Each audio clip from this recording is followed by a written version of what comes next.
Okay. I have 2 o'clock on the East Coast, so we'll go ahead and kick our webinar off today. And first and foremost, I appreciate everybody taking the time to join us today. And what I hope to be an educational overview of not only alternative investments and the potential benefit of including them into your portfolio, but really focusing on what we believe is one of the unique and fastest growing areas within the U.S. real estate market. And so we're going to dive into a lot of details on that particular area. And by way of housekeeping, we do have the ability to ask questions. So if a question comes up along the way, please feel free to drop that in the Q&A, and I'll do my best to get to all the questions along the way today, if I don't already answer them as we go through today's presentation. So just with a quick start on the presentation. First and foremost, from a compliance disclaimer, the fund itself is offered by the PPM, so please consult and read thoroughly the PPM and connect with one of us, ensuring that you have all your questions answered so that we can ensure that it's the right fit for your own personal portfolio. And of course, past performance is not indicative of future results. So just by way of introduction, I am Chris Reese, the founder and CEO of MJ REIT. And I've been in asset management now for almost 3 decades. The first 15 years on the public side, working at some larger firms like Vanguard and the Hartford Mutual Funds.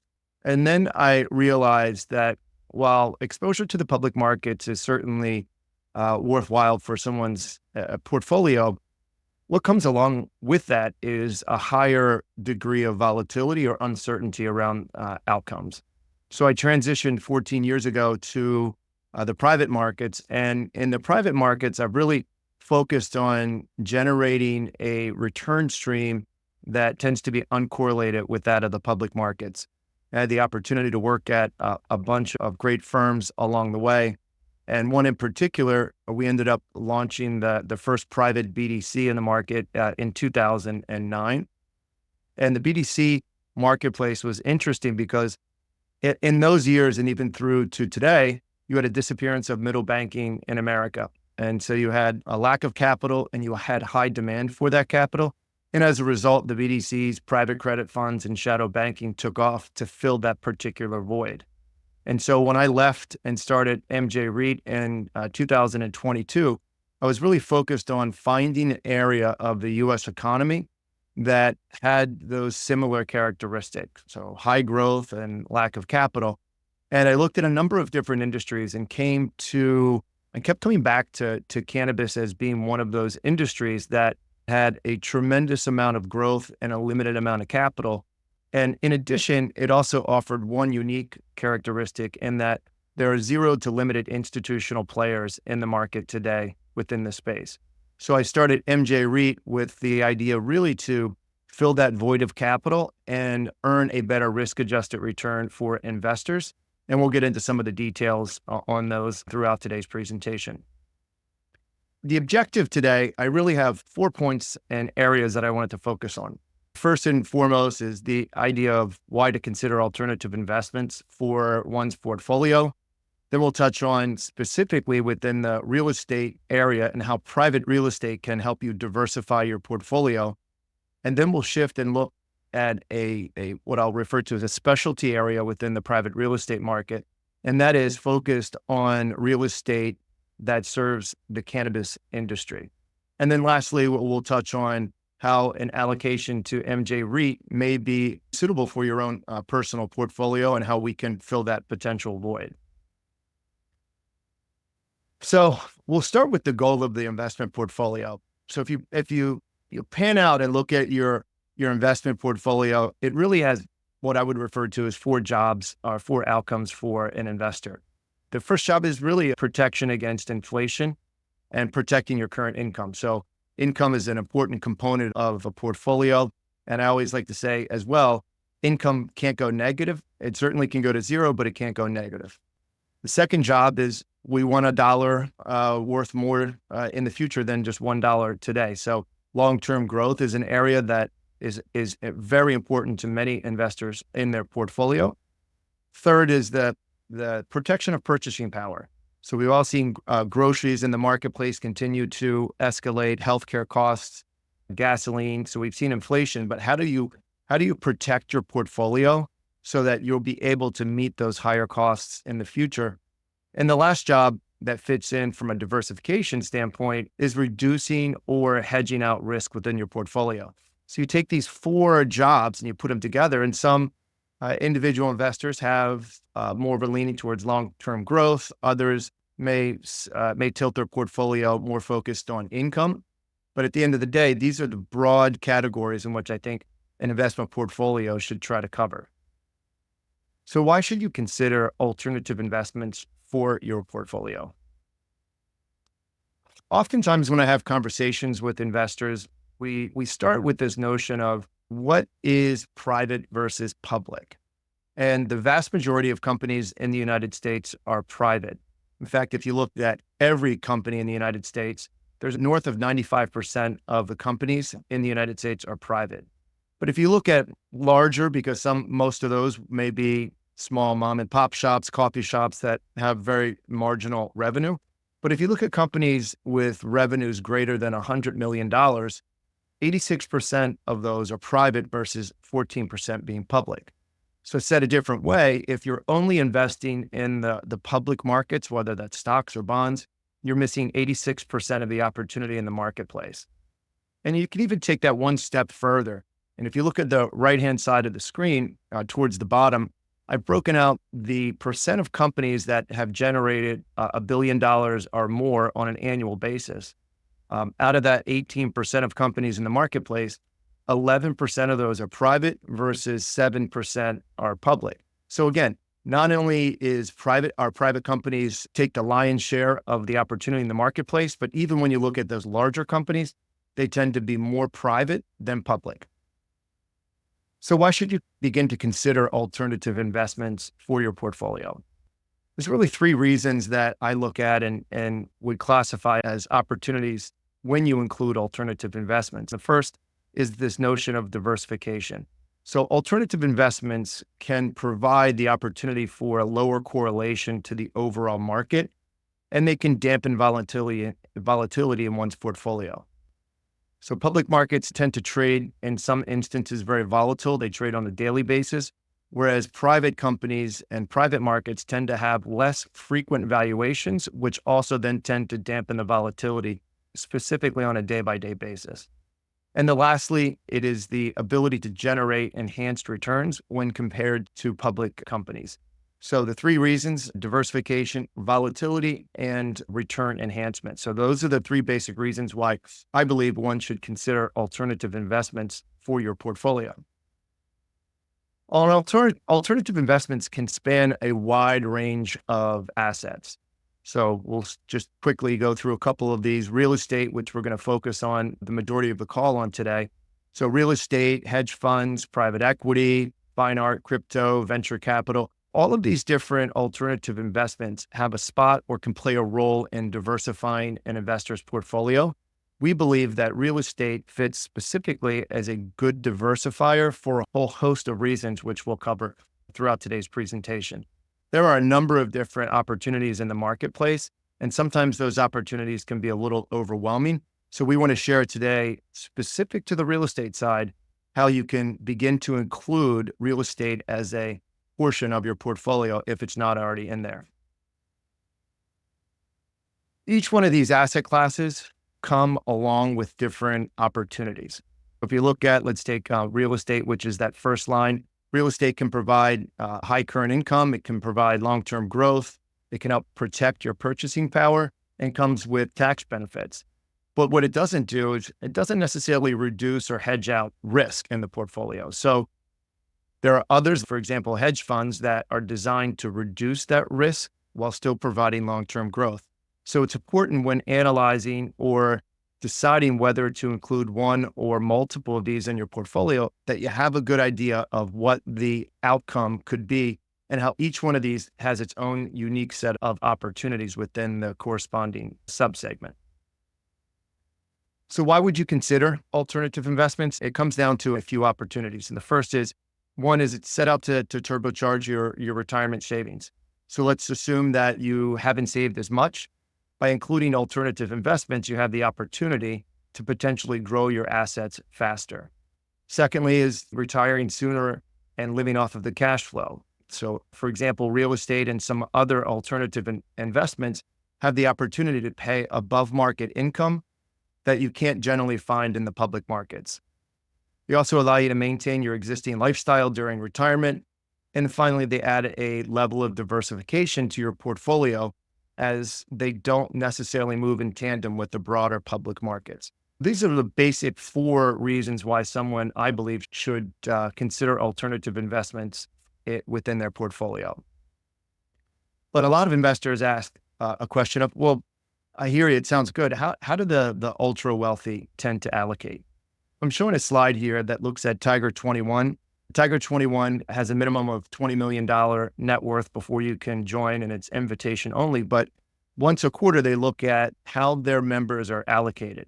And I think what's important to take away from this particular slide, if you look at the members' allocation to public stocks and bonds, they're much lower than what you may have thought of in the beginning. Specifically on public equities, their exposure on average is 22%. And you look at fixed income or bonds, they have only 8% allocated to bonds. If conversely, you were to look at the total of alternatives that they have allocated, it's almost 60% of their portfolio allocated to private investments through whether it's private real estate, private equity, hedge funds, commodities, currency. So there's a significant amount of their portfolio that's dedicated to non-public securities. And the reason they do that is are for those reasons I mentioned earlier, which is the diversification and enhanced return profile that's prevalent in these types of asset classes. So what's the opportunity within the real estate market? So now we're going to transition a little here and look specifically at real estate as an asset class. And real estate in the United States is the third largest asset class behind fixed income and stocks. But the unique aspect with real estate is that real estate provides not only the income-oriented aspect of fixed income, but it also combines the growth outlook within the equity market. So with real estate, you get to capture the income from rents or if it's on the debt side from the interest payments. And then on the growth side, you get to benefit from the potential appreciation in the value of those properties. So for us, we look at real estate as an opportunity to combine not only the benefit of income, but also the potential growth that's associated with the equity markets. But like what we saw with the overall U.S. markets, real estate and private markets are the primary way to invest in commercial real estate. If you were to look at how investors typically allocate to this area of the market, 94% of that is through private real estate versus only 6% on the public side, which would be public REITs that trade in the open market. And if you compare the allocation with individual investors versus institutional investors, as defined by both public pension and endowments, on the right-hand side, you'll see that individual investors are significantly underweighted to private real estate versus their institutional counterparts. And the reason I believe for that is institutional investors have typically looked at the opportunity in this area of the market. And generally speaking, their time horizons are much longer than, say, you or I, who don't necessarily want to lock up capital for 20 or 25 years to realize the appreciation over that market cycle.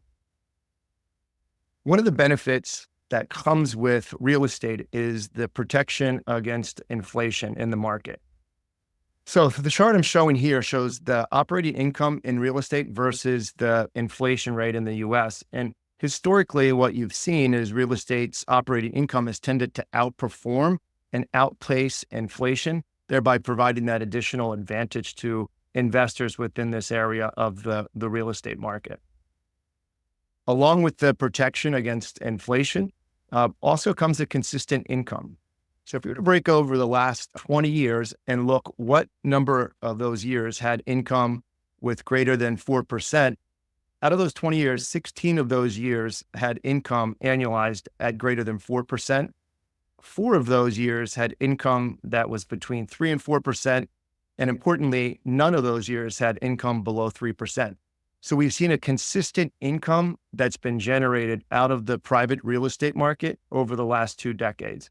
And when we talk a little bit more about the opportunity within the cannabis real estate market, it dwarfs these particular numbers because we're focusing on providing a significantly higher income stream for investors. So what is the opportunity in specialty real estate? And I want to take a moment to define what specialty real estate means and what are some examples.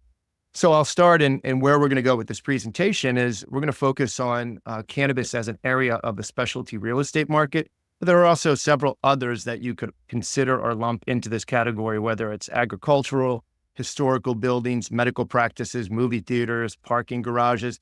All of these are non-traditional. So think of non-multifamily, non-office, other areas of the market whereby the market isn't quite as deep and the comps aren't quite as strong. So they offer opportunities for investors to come in and create additional returns, increase that diversification, and dampen the volatility within your investment portfolio. So why cannabis? And what are the current dynamics in the marketplace? I mentioned in the very beginning in my introduction that when I looked at a number of different asset classes in the United States, I kept coming back to the cannabis market as one that has certain characteristics that stand out when comparing to other areas of the U.S. economy. First and foremost, cannabis tends to be one of the fastest growing segments of the U.S. economy, and it does so with a lack of traditional financing. So because cannabis is illegal on the federal level, banks like Wells Fargo or JP Morgan don't lend into the space. So you have strong growth with a lack of traditional financing. And then finally, there's limited to zero institutional involvement. If you take these three separate characteristics and put them together, the cannabis market, we believe, specifically in the real estate side, offers investors a unique opportunity to earn better risk-adjusted returns. Our job is to take advantage of this opportunity on behalf of our investors to generate a consistent performance and stable net asset value. For those that don't follow the cannabis market as closely, it's a unique market in that it's fragmented. It's very fragmented. So if you look at the maps of the United States, starting at the left-hand side, going all the way back to, it was 1996 when California legalized medical cannabis for the first time.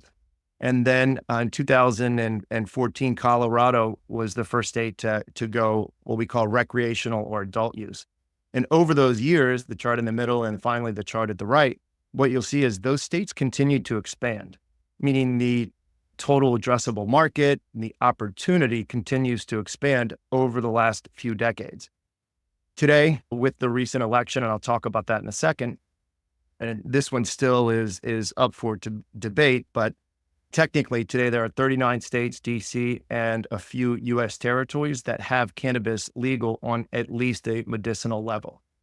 And think about the opportunity, because you can't cross state lines with cannabis. So when a state goes from zero to medical or medical to adult use, what you'll see is the demand for that specialty real estate increases substantially. So you need to process, grow, and sell cannabis within the state you're looking to transact. So you can't grow in California and then transport it across state lines to New York, for example, to sell. And because of that nuance, it creates a tremendous amount of demand for cannabis-related real estate. From a sales standpoint, it's expected that in 2024, we'll have over $32 billion in total sales on a national basis in the state legal cannabis market. And 11 of those states are expected to sell more than $1 billion in cannabis, with 2 of those being medical only, which are Pennsylvania and Florida. So think about why states actually continue to expand their program.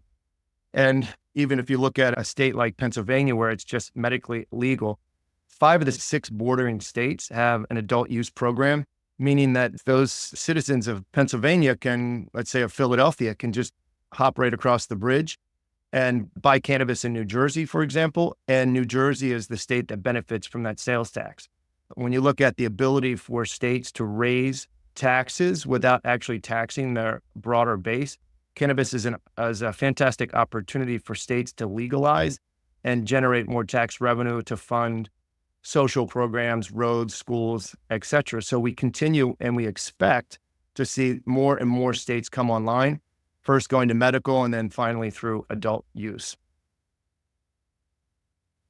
With the retail sales I mentioned on the bottom, 2024 is expected to sell a little more than $32 billion in cannabis, but the broader economic impact of those sales and the people that are impacted are much greater than just $32 billion. If you look at the direct retail sales plus the additional economic impact, you have in 2024 over $100 billion of economic impact derived directly from or in tangential with economic impact from cannabis.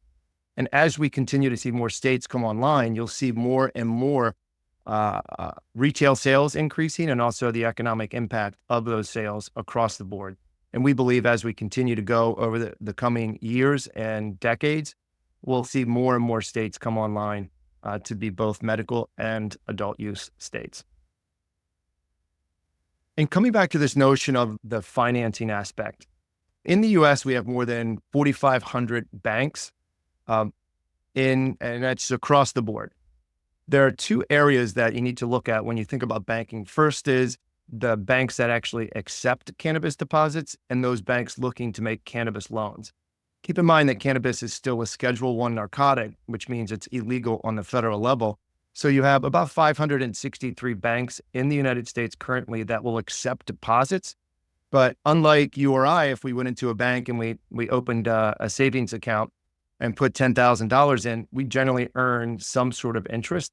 That's not the way when it specifically to banking cannabis deposits. So generally those deposits either have zero interest or in some cases have a negative interest rate, meaning that you need to pay to keep your money at the bank. But those banks making cannabis loans, and this is where for us it creates a unique opportunity, is that there's less than 30 banks across the country that are active in cannabis lending. And that generates a tremendous amount of opportunity for private funds like MJ REIT to finance commercial real estate transactions. Then if you look on the right-hand side, I did a quick comparison here between the top 5 tobacco stocks with alcohol and the top 5 cannabis stocks, and specifically looking at the institutional allocation within these two broad buckets. If you look at the average institutional ownership of the top 5 alcohol and tobacco stocks, you'll see that about 78% is through institutions, whereby if you look at cannabis, it's about 7 or 8% exposure. So this is an area of the market that not only has restriction of capital, but it also has limited amount of institutional involvement. And that will change over time, whether that's 2 years or 5 or 7 years from today. With that change and with that flow of additional institutional capital, that will act like a rising tide, and you'll see all areas of the cannabis sector benefit from that additional capital. So what are some of the current tailwinds in the marketplace? We break these down, and I'll mention a little bit about the recent election and the potential impact. But first and foremost, starting under the Biden administration, there was a push to have cannabis rescheduled from a Schedule I to a Schedule III narcotic. So what does that really mean? A Schedule I narcotic is a substance that's classified by the DEA as a substance that has a high likelihood of addiction and zero medical benefit. And some examples are cannabis, heroin, and LSD. And I think you could argue that cannabis has some valid medical benefits, and that's what the research shows. The Biden administration made a recommendation to the Department of Health and Human Services to analyze whether or not cannabis should be rescheduled. And the Department of Health and Human Services made a recommendation to the DEA that cannabis be rescheduled from a Schedule I to a Schedule III narcotic. And that's important for the industry because as an operator, if you're physically touching the plant, because you're trafficking in a controlled substance, you can't deduct ordinary business expenses. So that means your effective tax rate in some cases could be as high as 70 or even 80%. So when cannabis is rescheduled from a 1 to a 3, that will allow operators to deduct ordinary business expenses, really no different than a coffee shop. So that'll increase the credit worthiness of borrowers in our portfolio and really across the industry. So as it stands, DEA had a hearing scheduled for December 2nd. That was punted until early 2025. Our expectations will be that cannabis will make its way from a 1 to a 3, but the timing on that still remains to be seen. Second tailwind, and I won't spend too much time on the next couple of points, but a memo from the Attorney General would certainly go a long way in helping states provide some direction on the legality and impact that cannabis has. And so there was a cold memo that was rescinded by Jeff Sessions. Should a U.S. Attorney Merrick Garland or even Trump's nomination come in with a favorable memo to state AGs, that would provide additional cover and allow the markets to grow faster than without. State legalization, we covered a little bit of this. There were 4 states on the November ballot that had cannabis on the election, which was Florida, North and South Dakota, and Nebraska. Florida was one that the industry overall was hoping for a win. We came up short in Florida. You needed 60% votes for yes. You got to 57%, so it did not pass. Florida remains a very large market, but it's only a medical market. And then uplisting on the exchanges. Because of that lack of institutional involvement and because cannabis is still a Schedule I narcotic, U.S. companies can't list on the New York or the NASDAQ. So they typically will get listed on the Canadian stock exchanges, which tend to have lower liquidity and tend to have less institutional involvement. Should cannabis be rescheduled, a memo from the Attorney General, should we still have additional states coming online, the potential to have cannabis companies uplist on U.S. exchanges remains a large tailwind for the industry overall. So how do we capture this opportunity? I think hearing the explanation of where we are today in the cannabis markets, one would agree that it seems like a viable opportunity given the lack of capital, given the growth characteristics, and given the zero to limited institutional involvement. So how do you capture that opportunity? Very succinctly, our philosophy at MJ Reed is we simply originate debt and equity transactions on cannabis real estate. And importantly, and we're going to come back to this, we use, and this is what differentiates us across the board, is that we use an alternative use valuation methodology, and I'll explain that more in a few slides, which sets us apart and helps us dampen the cannabis risk while still earning the return associated with that risk. And we do that in our value proposition. It's really to help accredited investors gain exposure to the cannabis real estate market to help generate above market monthly cash flow. So why MJ REIT? Well, MJ REIT, we like to think of it as bringing both sides of the market together in one. Our primary focus is on originating transactions in private real estate, but we have the ability, should the markets offer the opportunity, to take some of that capital and dedicate it to public security. So we have the ability to go back and forth between private and public. Although in today's market and for the foreseeable future, we're committed to remaining 100% private, which when you think about what we bring, that idea of income stability and diversification to an investor's portfolio, we believe it makes sense to if not consider, to begin to allocate to MJ REIT within your portfolio. Because we're taxed as a real estate fund, as a REIT, there's an additional tax benefit that comes along with that. So on the chart on the left, it shows the impact of a tax equivalent yield. So keep in mind that any distributions that we pay qualify for a 20% tax deduction off of your federal income taxes. So if you were to take a 10% hypothetical distribution shown on the left-hand side and equate that, so what's the taxable equivalent yield? That would come up to 11.2%. So I use that 10% number because our goal at MJ REIT is to provide our investors with a 10% total return derived mainly through monthly income. But as you can see on the chart on the right, we've been well north of that every month since inception.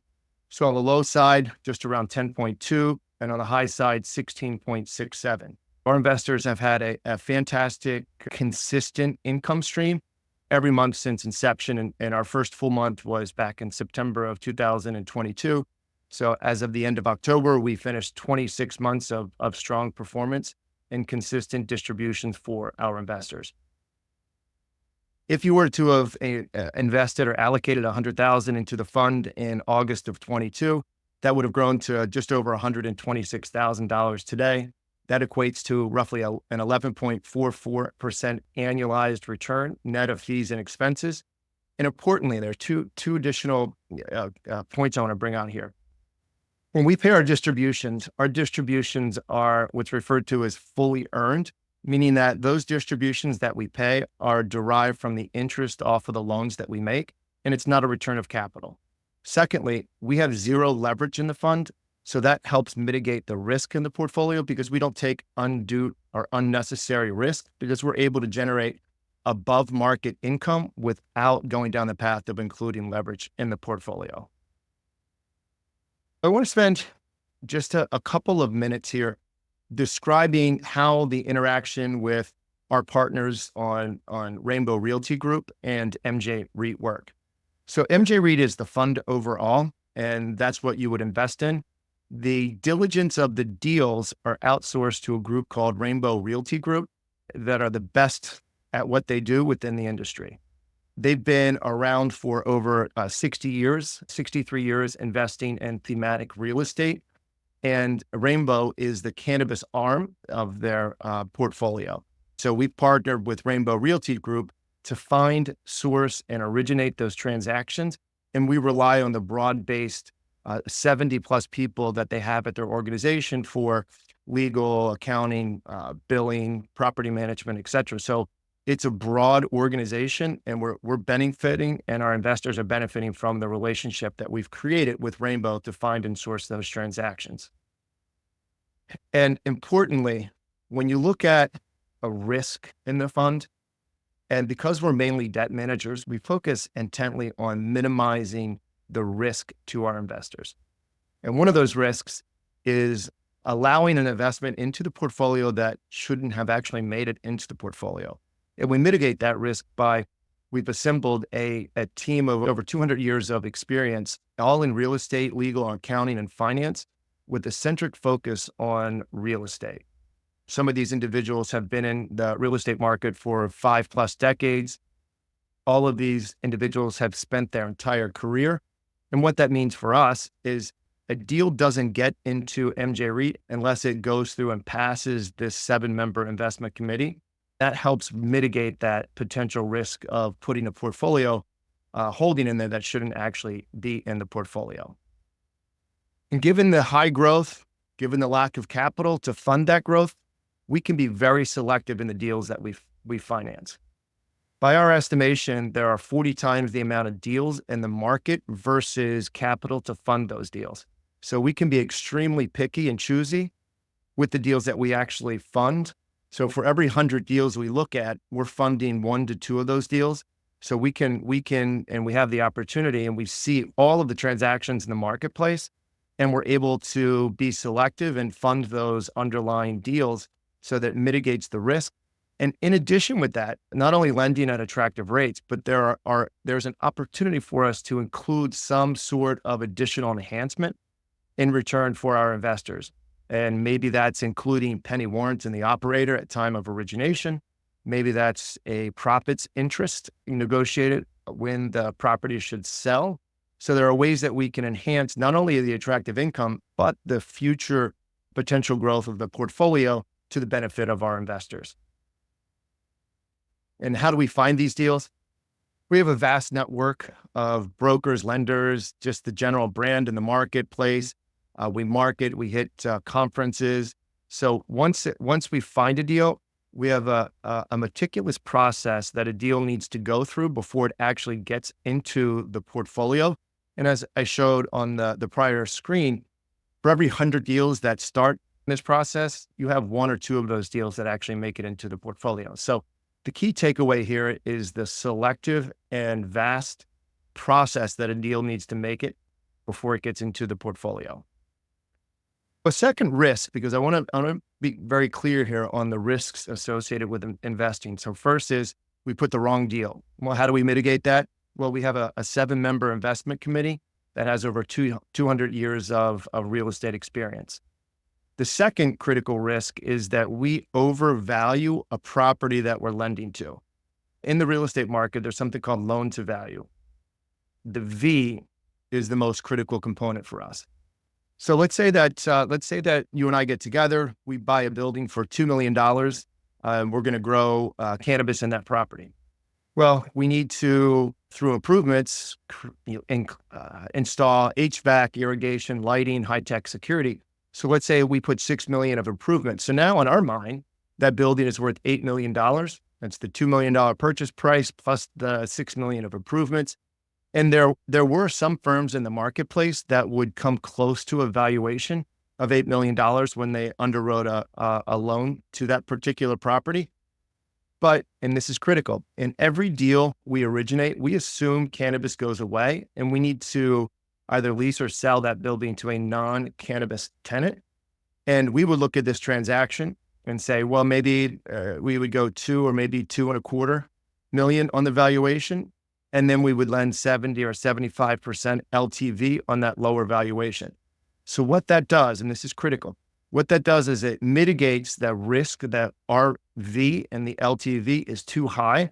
And if for some reason that cannabis operator failed and we had to replace it with a non-cannabis operator, their price per square foot would be significantly lower than what maybe somebody would be willing to pay growing cannabis in that area. So that's one of the critical aspects that sets us apart in the marketplace, and also keeps a lot of the deals that turn out to be poor deals, they keep them out of the portfolio simply because they don't pass this valuation test.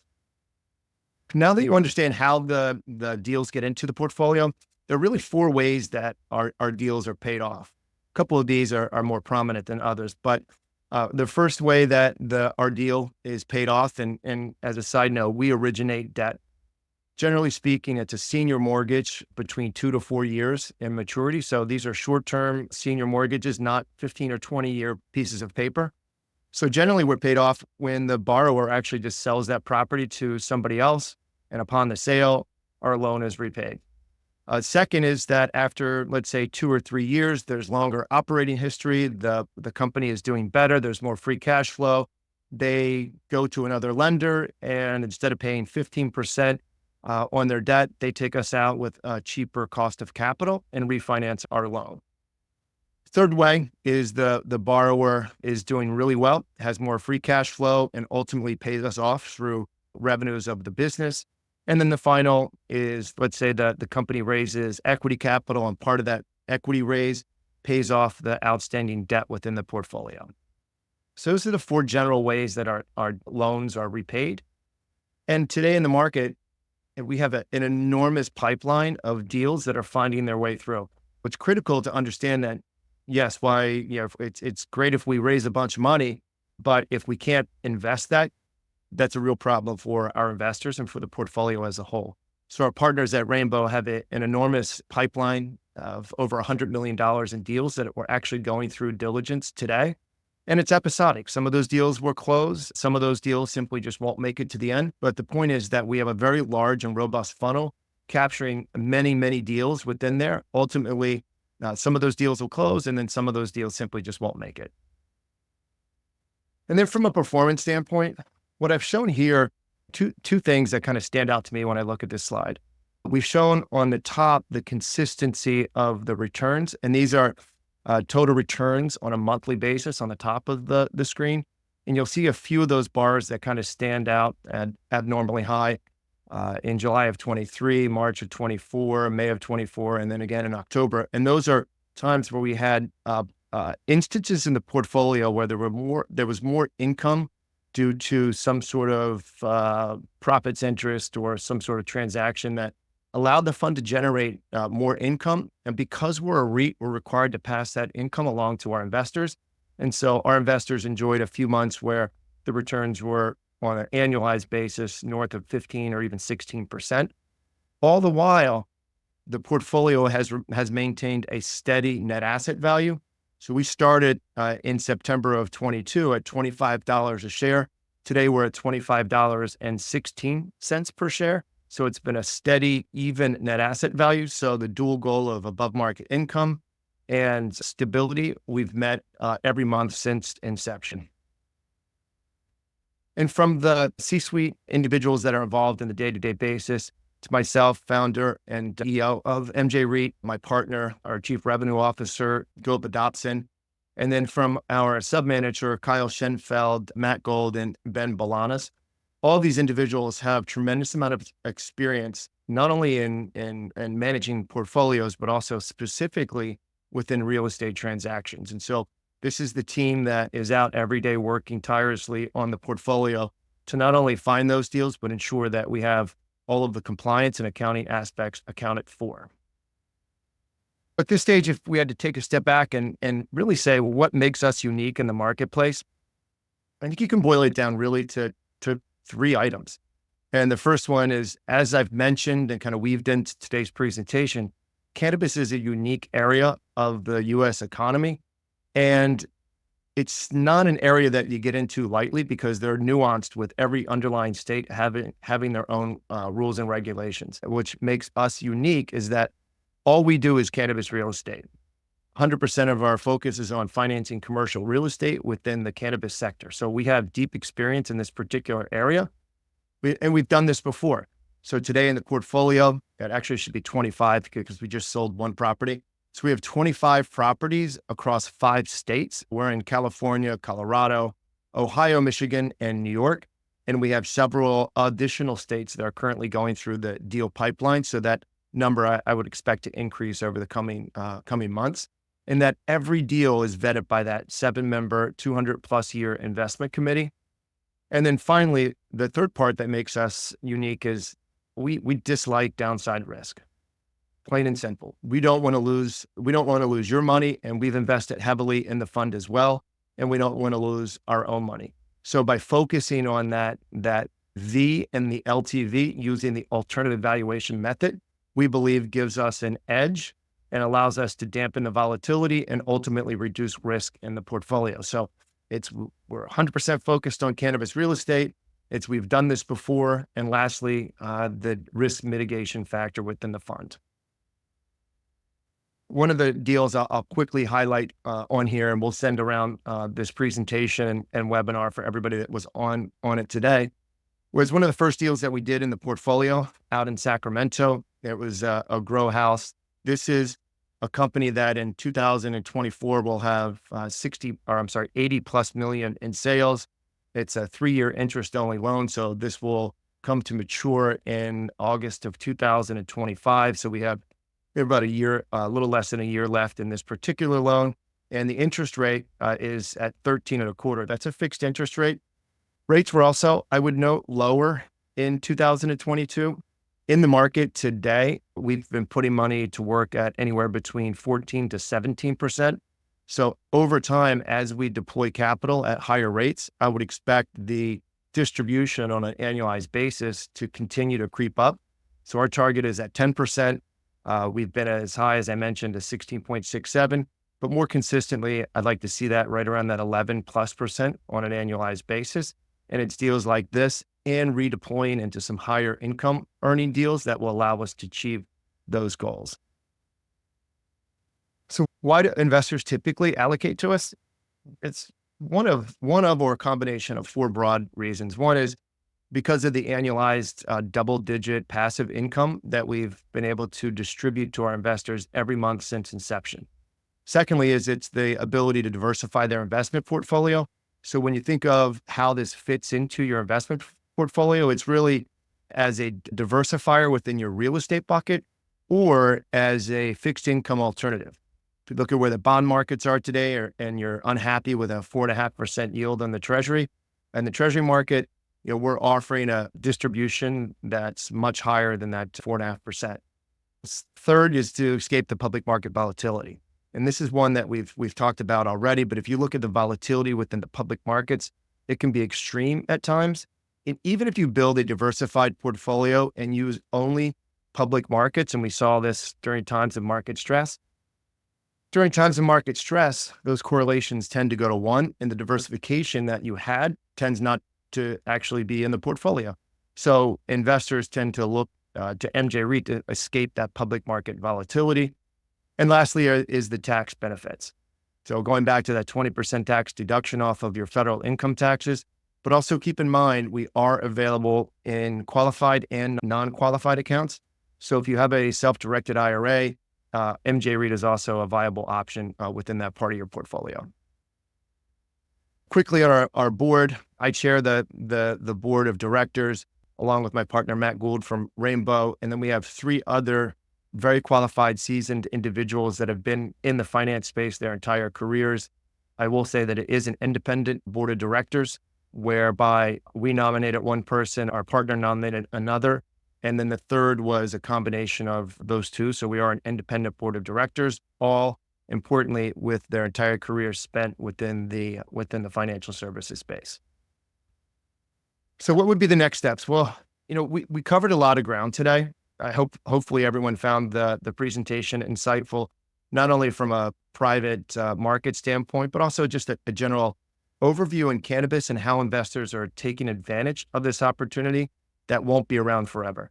So our next step would be schedule a call. If you have additional information or questions, happy to jump on a call.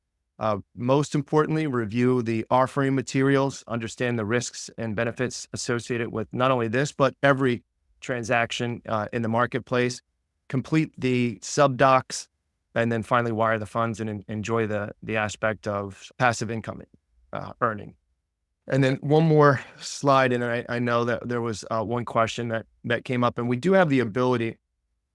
If you want to drop your question into the Q&A, then we can get to those questions. We have a couple coming in as well.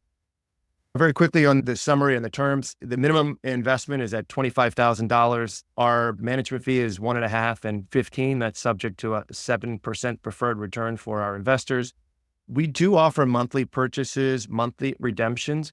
We value the fund on a monthly basis. So, and I designed the fund to be extremely, what I'd refer to as investor friendly. Transparency and investor friendly was really the focus when I designed the strategy overall. And the idea that from a communication standpoint, we put out quarterly updates on the portfolio. We host monthly webinars to provide updates. We do monthly distribution emails that go out. And of course, Gopa and I and the entire team will stand ready to answer any questions that you have along the way. Let's see. And there was a question that came in. Can you elaborate on the process of investing on the historical real estate, as you mentioned earlier in your presentation? So aren't there rules and regulations that prohibit finalization of such assets? So no, in the investing aspect of private real estate and specifically cannabis, the restrictions aren't there, or I should say the restrictions are there if we were actually touching the plant. But keep in mind that the fund is designed simply to finance commercial real estate and not the specific operator. So MJ REIT stands at arm's length from the plant, so we actually don't touch the plant overall. Another question is on the reinvestment of distributions. And so, yes, so the distributions, so I did mention we pay a monthly distribution. You can reinvest those distributions, or you can get those sent to your address, or you can have them sent electronically to your bank. About 70% of our investors take advantage of the dividend reinvestment plan, which if you do participate in that, you come in or you reinvest those distributions at 99% of par. So you get a 1% benefit from reinvesting. And as a result, most of our investors do reinvest into additional shares. We also have one coming out on the administration and the new administration and its impact on the cannabis space overall. So interesting question. When you look at the new administration, we believe that if you look at Trump versus Harris was very open about her desire to push for legalization on the federal level. While President Trump is, I would say, less vocal about it, he did vote in favor of passing Amendment 3, which would have legalized cannabis in the state of Florida. So we believe in the nominations, and as he continues to build out his cabinet, which nominating and actually getting confirmed are two different things. From what we can see so far, it looks as though the Trump administration will be favorable for the fund, Probably less favorable for the industry, but favorable for the fund. And when I say that, it means that the lack of capital or banks coming into the space will continue, and that will create a longer runway for us to take advantage of this opportunity in the marketplace. Okay, so it looks like we're coming up on time. Doesn't look like we have any additional questions. So, on behalf of myself and everybody at MJ Reed and our partners at Rainbow Realty Group, I wanted to thank you for spending time today. I hope you enjoyed today's call. Hopefully, it was informative and provide you with a better view of not only the alternative investment landscape, but specifically at the opportunity that's in the market specific with cannabis real estate. And we're around to answer any questions. So we'll follow up and send a thank you email to everybody that's participated. And if we can be of service or inclusion in your portfolio, we would welcome the opportunity to have an additional call. So with that, I want to thank everybody for your time today. Have a great week, and we'll be in touch soon.